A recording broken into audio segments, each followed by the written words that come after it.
We are privileged to, for the second time in a week, Chris Sargent is here from United Way, the Battle Creek and Kalamazoo region. Good morning, Chris. Good morning, Tim. Nice to see you again. You were in here for the big announcement that we were talking about, the $10 million small business investment fund, which is really exciting, and United Way is a part of, along with so many other organizations, BC Vision and the W.K. Kellogg Foundation, the Kellogg Company, stepping up on this. And speaking of the Kellogg Company, Stephanie Slingerland is the Director of Philanthropy and Social Impact with Kellogg, and she is here also. Good morning. Good morning. It's very nice to meet you. Thank you. And I got to say, as somebody who cares a lot about this community, probably 4 or 5 people this past week have said, you know what?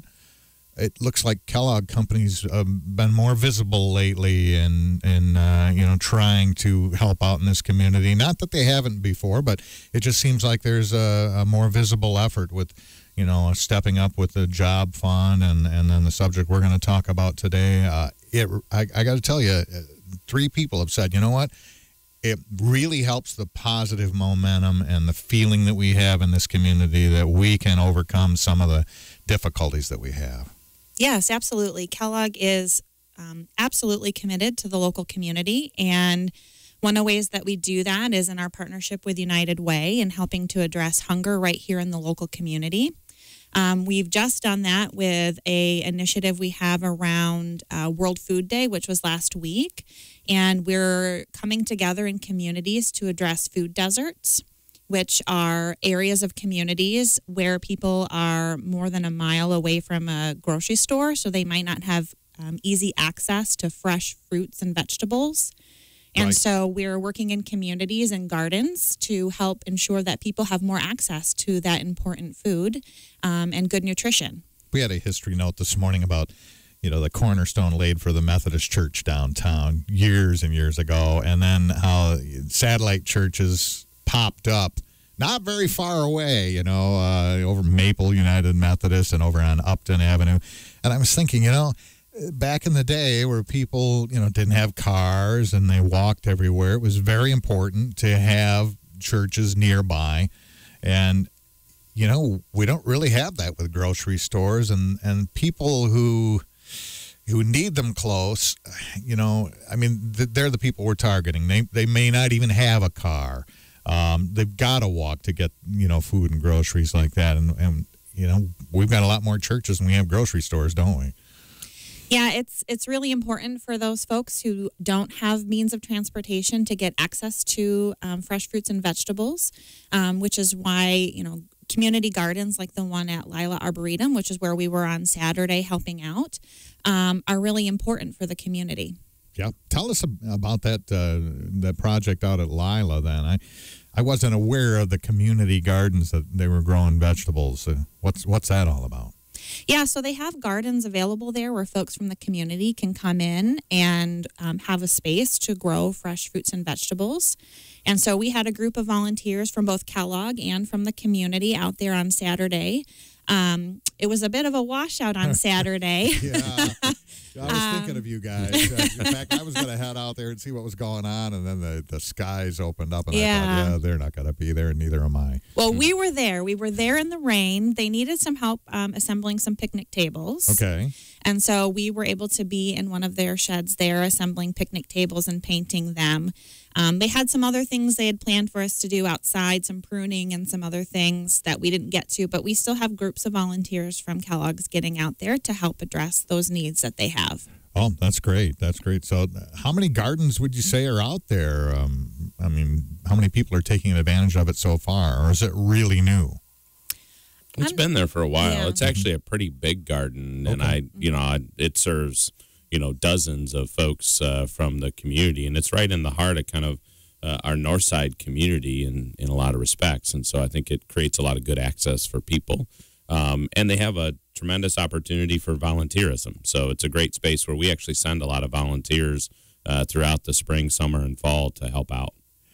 There's something really great about growing your own food. And especially if, you're struggling to be able to afford food. I mean, produce is not cheap in the stores right now. And we all know that it's probably what we should be eating and, at least in between Twinkies and have an occasional piece of fruit, for heaven's sakes. And, so it's great in that respect. There's a great teaching opportunity for families and a great learning opportunity. Everybody can do this, right? Absolutely. I had my son out there with us on Saturday, ready to pitch in. And so it's a great way to bring families together and show children particularly how fruits and vegetables are grown, so they get to know fruits and vegetables as they get older. Another partnership we have with United Way is breakfast in the schools. And sometimes you hear from the teachers in the schools, that children don't know what certain kinds of fruits and vegetables are. So programs like this are really important for them so that they can learn good nutrition. And we often hear, I've heard it over and over, that a lot of times some of these kids, that's the only meal they get. If all of a sudden it's a quality meal that they can have at school, then they've got a fighting chance to have a great day. That's absolutely right. So we've partnered with United Way to bring breakfast in the classroom to all of the middle school and elementary schools for Battle Creek Public. So that they get a meal every day when they get to school. And I'm guessing there might be some very nutritious cereal involved there. Absolutely. My personal favorite, I think, is Raisin Bran right now. Although I didn't find any on Saturday. I didn't look hard enough, to tell you the truth. I kind of, it's a little bit of a political thing, which cereal you eat sometimes down there. So I just said, all right, first cereal I come to, that's what I'm going to have today. So you should have come to Lila Arboretum, Tim, right. because we had Raisin Bran there. That's where it was Bran. at. It was for the volunteers who helped out. Yes, our Raisin Bran brand actually sponsored the event this weekend, and they had their new Raisin Bran with bananas there, which was delicious. Oh, I haven't tried that one yet, but it makes me think of growing up. My grandma always had Raisin Bran and whole milk. And, man, we were talking about cereal last week, and I just kept thinking about those days. So a lot of great memories I think people have around the breakfast table, and hopefully we'll create some of these programs through United Way and Kellogg. Yep, absolutely. We're committed to creating 3 billion better days through our Breakfast for Better Days program to help fight hunger in local communities, and that's right here in Battle Creek where that starts. I know one of the parts of the project out at Lila, too, is not just fighting hunger, but also fighting vermin. Critters. I have a big garden, and I went out there yesterday, and there's some rabbits or something getting in there. I had a flashback to that movie Peter Rabbit that I took my brother to not too long ago, where they're wreaking havoc on there, and I imagine that's a problem out there too. But the volunteers are working on that as well, right? Yeah, I'm sure that they're helping with all kinds of needs that they have out there. I know they told us on Saturday that there's no shortage of help that they need out there at Lila. Yep. Could people listening volunteer? Absolutely. Yeah, and we have plenty of opportunities. Go to changethestory.org, our website. Call the office, 962-9538. And we'll set up nice, easy, convenient, family-friendly. If you want to bring your kids out, as Stephanie did on Saturday. If the weather was better, we were actually going to do some fencing, too, to keep those friendly neighbor pets out of the gardens, because that's part of it. I think overall, too, what we need to think about is 1 in 5 people in our community are what we call food insecure. They don't know where their next meal is coming from. And so this is a part of a bigger strategy to make sure that we're starting the day off right with breakfast. I had my Frosted Flakes this morning. But then also creating opportunities for our children in schools to have a good breakfast so that they can be ready to learn. We know that that's critical to their academic success. And then doing just what we did in terms of reducing food deserts in the community so people have access to fruits and vegetables, as Stephanie mentioned. And that's what Kellogg's has been doing. I think sometimes Kellogg's is a quiet partner who's been doing a lot of great work for decades in the community. Thousands of volunteers every year going out, giving tens of thousands of volunteer hours. That doesn't always go as seen as what it is, contributing millions of dollars to the local community in a philanthropic way to support this community and region. And so we're so thankful to have a partner in Kellogg's that's really committed not just to selling more cereal, although people should buy more cereal, also thinking about it from a greater perspective and building community gardens like we did at Lila Arboretum, which I did look with my trusty resource that's been around since 2010. And we're talking with Stephanie Slingerland, Director of Philanthropy and Social Impact at the Kellogg Company, and also Chris Sargent, who is with the United Way region here in Kalamazoo and Battle Creek. Chris, what are the United Way's top priorities for this Battle Creek community right now? Yeah, they continue to be the four that we've been focused on and really have set 10 and 15-year goals on, and that's in education. We want to make sure that kids are getting a good early childhood experience so they can be ready for kindergarten, that they're reading proficient by the end of third grade. That's where Breakfast in the Classroom really partners well, and that they have the social-emotional supports, the mentoring, kind of the trauma-influenced supports to be able to help them all the way through to ultimately graduate high school on time. In income, we're trying to build financial stability for families, making sure they have affordable housing and workforce supports to get good paying jobs so they can be stable. And then in health, trying to reduce infant mortality rates. That's a community-wide initiative led by the Regional Health Alliance that's been doing great for a number of years. And then finally, basic needs. And that's really where this food insecurity topic comes up, where we're addressing in partnership with Kellogg's as a key partner, along with the Food Bank and Lila Arboretum and a number of other organizations, to really make sure that people have access to food and have access to healthy food. And we've been talking about that a fair amount so far this morning. You mentioned infant mortality rates in this county. What are the objectives, or how do you want to lower that rate? What are the things you're looking at to make that happen? We really want to fully utilize our assets in the community and make sure that mothers and young families have the access and the ability to access those resources, like the Family Health Center, the federally qualified Family Health Center that's called Grace Health is a great example, making sure that parents get the education they need to know what they need to do in prenatal care, all the way up through giving birth, and then ultimately that child's first year of birth. Infant mortality measures, the number of kids who unfortunately pass away in their first year of birth. We want that number to be 0, but unfortunately it's not. Do you feel that, obviously proper health care is gigantic. Yeah. But what about issues like, drug addiction?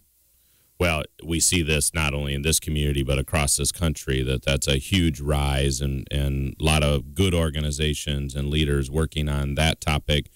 We support some substance abuse programming as well. These are all interconnected. I think that's the thing to recognize, too. When we look at education, income, health, and basic needs, they're all interconnected. For us, it starts with if somebody's hungry, they're not going to be able to learn. They're not going to be able to work. And, Maslow's hierarchy of needs says if you need food, clothing, and shelter, that's what you're going to stay focused on until you get it. And then you're going to try to do all the other things that we're so fortunate, many of us, to have and to be able to do to provide for our families. So United Way looks at it all holistically and also looks at the long-term approach, both the short-term, how do we change conditions today, but the long-term, how do we impact vulnerable children and families for the long term? And quite honestly, what we're dealing with is complex social issues that have happened over generations. So these problems didn't start yesterday. They're not going to be solved tomorrow. And we're going to have to solve them together with people volunteering, like was happening on Saturday and continues to happen every day in this community, as well as, people where they can, given some philanthropy support and financial gifts.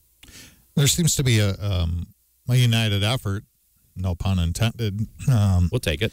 Yeah, between United Way and groups like BC Vision. It seems like you guys are talking a lot about what we need to do. Well, it's an example of where we have to come together to do something positive for a community. No single organization can do it alone. In fact, that's kind of United Way's mantra, that we do what no single organization alone can do. We bring people, ideas, and resources together. In many cases, we focus on equity in each of these issues because what we know is there's significant disparities in the community, both from an economic standpoint as well as a racial standpoint, that impact these numbers. And so we're looking at all of that to make sure that we're taking the limited resources and stewarding them in the best approach to have the greatest impact. We'll actually be releasing our first annual impact report later this month.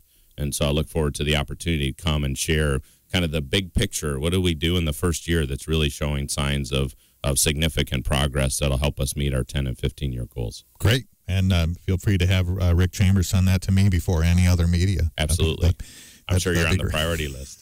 In all seriousness, we so appreciate this format, Tim, because what WBCK is allowing us to do is not come in and give a soundbite, but actually come in and talk to the community about strategies and initiatives that ultimately lead to these significant programs to make a difference right here in Battle Creek. And United Way is having a Battle Creek Health Tour on June 21st, 8:30 to 11 in the morning.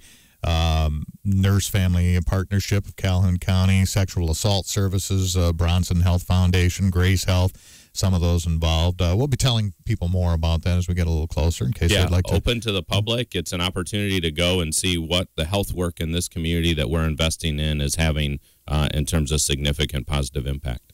Chris Sargent, United Way, and Stephanie Slingerland, Kellogg Company, thank you very much for the work you're doing and for coming in to chat with us about it today. Thank you, Tim.